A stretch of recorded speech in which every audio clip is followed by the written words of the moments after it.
मुंबई के 10 डॉन जिनके नाम से कांपती थी मुंबई। फ्रेंड्स, आज हम बात करेंगे मुंबई अंडरवर्ल्ड के सबसे चर्चित रहने वाले 10 खतरनाक डॉन्स के बारे में। जी हाँ, मुंबई के उन खलनायकों के बारे में जिनका नाम कभी दहशत का पर्याय हुआ करता था। फ्रेंड्स, फिलहाल तो इन डॉन्स का अपडेट ये है कि इनमें से कुछ अपने किए की सजा जेल में भुगत रहे हैं और कुछ पुलिस एनकाउंटर के शिकार हो चुके हैं, मगर इनकी कहानी आज भी गूंजती रहती है। हालांकि कुछ भगोड़े डॉन्स की तलाश अभी भी जारी है। नंबर 10, रवि पुजारी। कर्नाटक के मंगलुरु में पैदा होने वाला एक खूंखार अंडरवर्ल्ड डॉन बेहद शातिर था। इसके सर पे मर्डर की कोशिश, किडनैप जैसे इल्जाम रहे। इस पर करीब 200 क्राइम का इल्जाम है। शुरुआत में इसने अंडरवर्ल्ड डॉन छोटा राजन की उंगली पकड़ी थी, यानी कि उसी के साथ काम करता था। लेकिन इसकी लाइफ में टर्न तब आया जब मुंबई ब्लास्ट के बाद छोटा राजन ने दाऊद इब्राहिम से किनारा कर लिया। ठीक इसी समय में रवि पुजारी ने छोटा राजन से अपनी उंगली छुड़ाकर अपना गैंग बना लिया और शुरू हो गया ब्लैकमेलिंग, अवैध वसूली, रंगदारी जैसे क्राइम करने में। और तो और उसने बॉलीवुड स्टार तक से फिरौती मांगी। इससे संबंधित कई केसेस पर दर्ज हैं। ये सचमुच बेहद खतरनाक डॉन रहा। Number 9, tiger Memon. फ्रेंड्स, ये वही टाइगर मेमन है जिसने 93 के मुंबई ब्लास्ट में इंपॉर्टेंट पार्ट अदा किया। सीबीआई और इंटरपोल जैसी खुफिया एजेंसियां कई सालों से इसको पूरी दुनिया में तलाश कर रही है। इतनी जद्दोजहद के बाद भी खुफिया एजेंसीज को टाइगर मेमन की इस पिक के अलावा कुछ हाथ नहीं लगा। आपको याद होगा 2015 में मुंबई बम धमाकों के आरोप में जब इसके छोटे भाई याकूब मेमन को फांसी की सजा हुई थी, तो इसने कसम खाते हुए केस की जांच कर रहे पुलिस अधिकारियों को धमकी भी दी थी कि वो भाई की मौत का बदला लेगा। फ्रेंड्स, खुफिया एजेंसी की माने तो टाइगर मेमन इस वक्त सरहद पार पाकिस्तान के कराची में रह रहा है।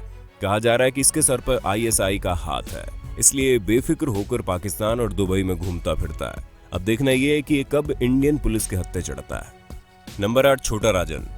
फ्रेंड्स, इस खतरनाक डॉन का नाम भले ही छोटा हो, ये है बहुत खूंखार डॉन।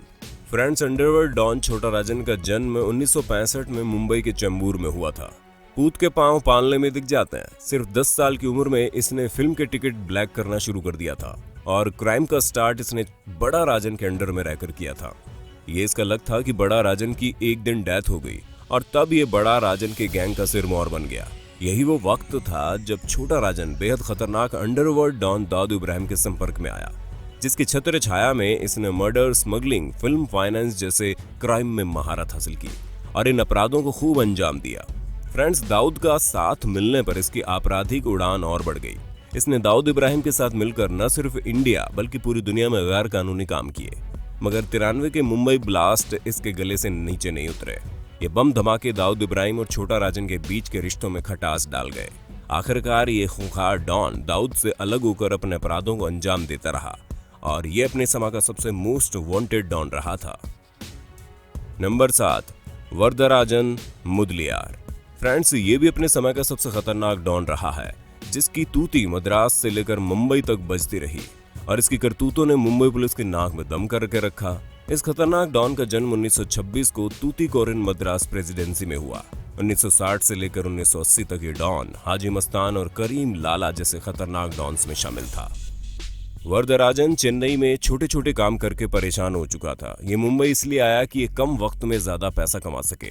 मुंबई आकर इसने अच्छा काम तलाशने की बहुत कोशिश की, मगर मुंबई का बैड लक इसे अच्छा काम नहीं दिला पाया और ये मुंबई के बीटीसी स्टेशन पर कुलीगिरी करने लगा। यहीं से वरदराजन की किस्मत ने पलटा खाया। इसी स्टेशन पर कुलीगिरी करने के दौरान इसकी मुलाकात एक शराब तस्कर से हो गई। बस फिर क्या था, इसे तो जैसे पंख मिल गए थे। इसने जबरदस्त तरीके से शराब तस्करी की और अपराध की दुनिया का बेताज बादशाह बन गया और लोग इसे वर्दा भाई के नाम से पुकारने लगे। नंबर 6, अब्बू सलेम। फ्रेंड्स, इसकी हीरो सरीखी भोली शक्ल पे मत जाइए। ये चॉकलेटी फेस अंडरवर्ल्ड में बेहद खूंखार डॉन अब्बू सलेम का है, जिसने कई संगीन अपराधों को अंजाम दिया है। सलेम का जन्म 1968 में आजमगढ़ में हुआ।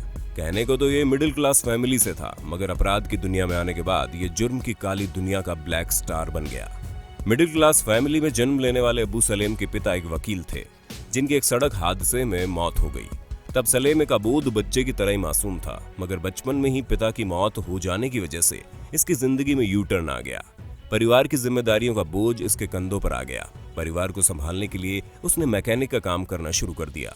इस बीच अब्बू सलेम ने अपने इंटरमीडिएट की पढ़ाई भी पूरी की और घर से भागकर दिल्ली आ गया, जिसके बाद वो फिर कभी अपने घर वापस नहीं गया। दिल्ली में इधर उधर भटकने के बाद इसने कुछ समय टैक्सी भी चलाई, मगर ये काम उसे रास नहीं आया। तब ये मुंबई चला गया। यहाँ आकर इसने छोटे मोटे काम शुरू किए। फिर ये बन गया रियल एस्टेट ब्रोकर और यही काम करते हुए वो क्रिमिनल लोगों के टच में आ गया। बस फिर क्या था, इसने भी क्राइम के दरिया में छलांग लगा दी और अपराध का गहरा गोता लगा मारा। इसने अपराध में इतनी तरक्की कर ली कि इसे अंडरवर्ल्ड डॉन दाऊद इब्राहिम का संपर्क हासिल हुआ और उसके इतना करीब आ गया कि अब्बू सलेम को दाऊद इब्राहिम का राइट हैंड माना जाने लगा। ये 90 का दशक था जब दाऊद ने अपने आपराधिक डी कंपनी की बागडोर अब्बू सलेम के हाथों में सौंप दी थी। तब दाऊद इब्राहिम के कहने पर अब्बू सलेम ने फिल्म स्टार्स कारोबारियों को धमका के जबरन वसूली का काम शुरू कर दिया।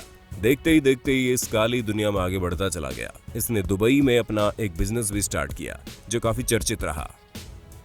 नंबर 5, हाजी मस्तान। दोस्तों, अंडरवर्ल्ड की दुनिया में इस डॉन की इमेज रॉबिन हुड सरीखी है। यही वो डॉन है जिसके जीवन से प्रेरित अमिताभ बच्चन अभिनीत फिल्म दीवार बनी। तमिलनाडु में पैदा हुए हाजी मस्तान का बचपन काफी गरीबी में गुजरा, मगर आगे चलकर ये अपराध की दुनिया के सितारा बना। साइकिल की दुकान पे काम करने से लेकर महंगी कारों में घूमने का उसका ये सफर काफी दिलचस्प रहा। हाजी मस्तान ने पूरी मुंबई पर बतौर डॉन बरसों राज किया। हैरत की बात तो यह है कि हाजी मस्तान ने ना कभी गोली चलाई न मर्डर किया, जबकि उसकी दहशत पूरी मुंबई पे थी। वो इस किस्म का काम खुद नहीं बल्कि आदमियों से करवाता था। हाजी मस्तान ने अपने परिवार के साथ मात्र 8 साल की उम्र में मुंबई में अपना कदम रखा था। यहाँ आकर उसने साइकिल की दुकान खोली और कई साल यही काम किया। इसके बाद हाजी मस्तान का जॉब बंदरगाह पर कुली के तौर पर लग गया। बंदरगाह पर काम करते हुए इत्तेफाक से उसकी दोस्ती एक अरब से हो गई। वो अरब एक तस्कर था जो पुलिस द्वारा गिरफ्तार कर लिया गया, मगर पकड़े जाने से पहले वो एक संदूक पेटी हाजी मस्तान को सौंप गया। एक दिन वो जेल से छूटा और सीधा हाजी मस्तान के पास गया। हाजी मस्तान ने उसकी ये संदूक पेटी उसे लौटा दी। हाजी मस्तान ने ये पेटी कभी खोली ही नहीं थी। वो अरब हाजी मस्तान की इस ईमानदारी से बहुत खुश हुआ क्योंकि पेटी में बहुत सा सोना था। उसने खुश होकर हाजी मस्तान को न सिर्फ आधा सोना दिया बल्कि उसे तस्करी के धंधे में उसे अपना पार्टनर भी बना लिया। नंबर 4, करीम लाला। फ्रेंड्स, करीम लाला का असली नाम अब्दुल करीम शेर खान था।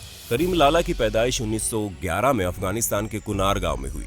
करीम लाला एक बड़े कुनबे यानी कि भरे पूरे खानदान से ताल्लुक रखता था जो एक कारोबारी परिवार था। लेकिन सादी जिंदगी सादी रोटी शायद करीम लाला को रास नहीं आई और वो ज्यादा दौलत कमाने के चक्कर में मुंबई चला आया। मुंबई आकर करीम लाला ने दिखावटी कारोबार शुरू कर दिया, मगर हकीकत ये थी कि करीम लाला हीरे जवाहरात का तस्कर बन चुका था और सन 1940 आते आते करीम लाला तस्करी में बेताज बादशाह बन गया। उसने मुंबई में जुए और दारू के अड्डे भी खोल दिए। अब आलम यह था कि तस्करी के धंधे में उसका नाम और काफी बढ़ गया था। इधर अंडरवर्ल्ड हाजी मस्तान वरदाराजन मुदलियार का भी काम तलवार की धार की तरह तेज चल रहा था। जब वर्चस्व की बात आई तो उन्होंने अपने अपने इलाके बांट लिए। फ्रेंड्स, ये करीम लाला का रुआब ही था कि हाजी मस्तान उसे असली डॉन पुकारा करता था।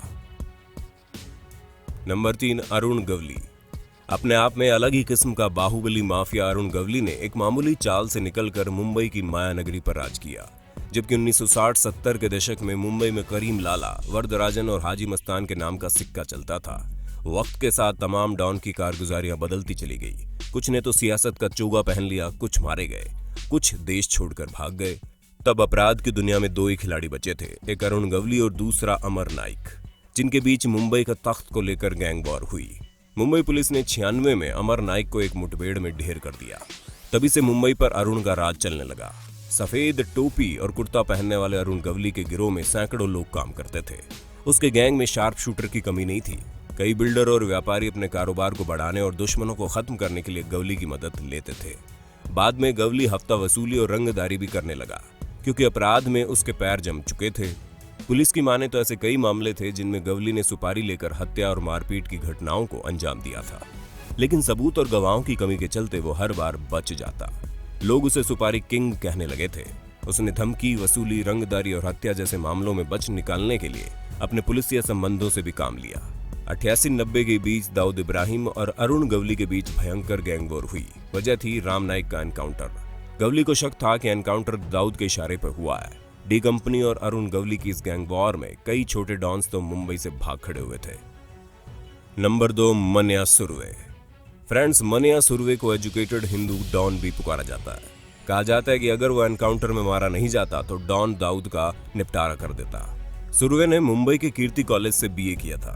दादर के नामी गुंडे भार्गव दादा की शरण में आने के बाद उसने मन्या बोधर के साथ मिलकर 1978 में एक आदमी की हत्या कर दी, जिसमें उसे उम्र कैद की सजा हुई। सजा के दौरान परवदा जेल में उसने सुभाष भटकर नाम के गुंडे को मार मार के अधमरा कर दिया था। जेल के बिगड़ते माहौल को देखकर उसे जेलर ने उसे रत्नागिरी जेल में शिफ्ट कर दिया, जहां खराब तबीयत के बहाने से वो अस्पताल में भर्ती हुआ और 14 नवंबर 1989 को वो पुलिस को चकमा देकर भाग गया। अस्पताल से भागकर मन्या सुरवे ने मुंबई में अपना गैंग बनाया, जिसके साथ उसने बड़ी लूटों, कातिलाना हमलों और बैंक डकैती जैसी कई वारदातों को अंजाम दिया। एक दिन पुलिस को मुखबिर से खबर मिली कि मन्या सुरवे अपनी गर्लफ्रेंड से मिलने वडाला आ रहा है। पुलिस और मन्या सुरवे के बीच जबरदस्त मुठभेड़ हुई। आखिरकार मन्या सुरवे पुलिस एनकाउंटर में मारा गया। इस एनकाउंटर की वजह बनी उसकी गर्लफ्रेंड विद्या जोशी। मन्या सुरवे के इस एनकाउंटर को मुंबई का पहला एनकाउंटर माना जाता है। नंबर 1, दाऊद इब्राहिम। दोस्तों, दाऊद इब्राहिम का पूरा नाम दाऊद इब्राहिम कास्कर है। इसके पिता एक पुलिस कांस्टेबल थे। बचपन से ही दाऊद ने कई गैंग वॉर देखी थी, जिसका असर उसकी जवानी पर पड़ा। सबसे पहले उसने अपने पिता के पुलिसिया रुतबे का फायदा उठाते हुए लोगों से वसूली करना शुरू कर दिया। आगे चलकर वो करीम लाला गैंग से जुड़ा और तरक्की करते हुए अपनी डी कंपनी स्थापित की। दाऊद रिस्क कम ही लेता था, इसलिए अपने दुश्मन को जिंदा छोड़ना वो कतई पसंद नहीं करता था। दाऊद इब्राहिम ने अंडरवर्ल्ड की दुनिया में एक नई परिभाषा गढ़ी। उसने मैच फिक्सिंग जैसे अपराध को जन्म दिया। वहीं फिल्मी हस्तियों को धमकाकर वसूली, तस्करी, रियल एस्टेट जैसे क्राइम को मुंबई में आम कर दिया। आपको याद दिला दे, दाऊद इब्राहिम 1993 में मुंबई में हुए सीरियल बम ब्लास्ट का मुख्य अपराधी है, जिसकी वजह से पुलिस को आज भी उसकी तलाश है। मगर दाऊद आज भी अलग अलग नामों से बने पासपोर्ट पर अलग अलग भेष बदल के जहाजों में सफर करता है। सुरक्षा एजेंसियों की माने तो वो पाकिस्तान में कहीं छुपा है और वहीं से डी कंपनी के काले कारनामों को कमांड देता है। फ्रेंड्स, वीडियो पसंद आया तो लाइक, शेयर, सब्सक्राइब जरूर कर देना। कमेंट्स में अपनी राय देना जरा भी मत भूलिएगा। जय हिंद, वंदे मातरम।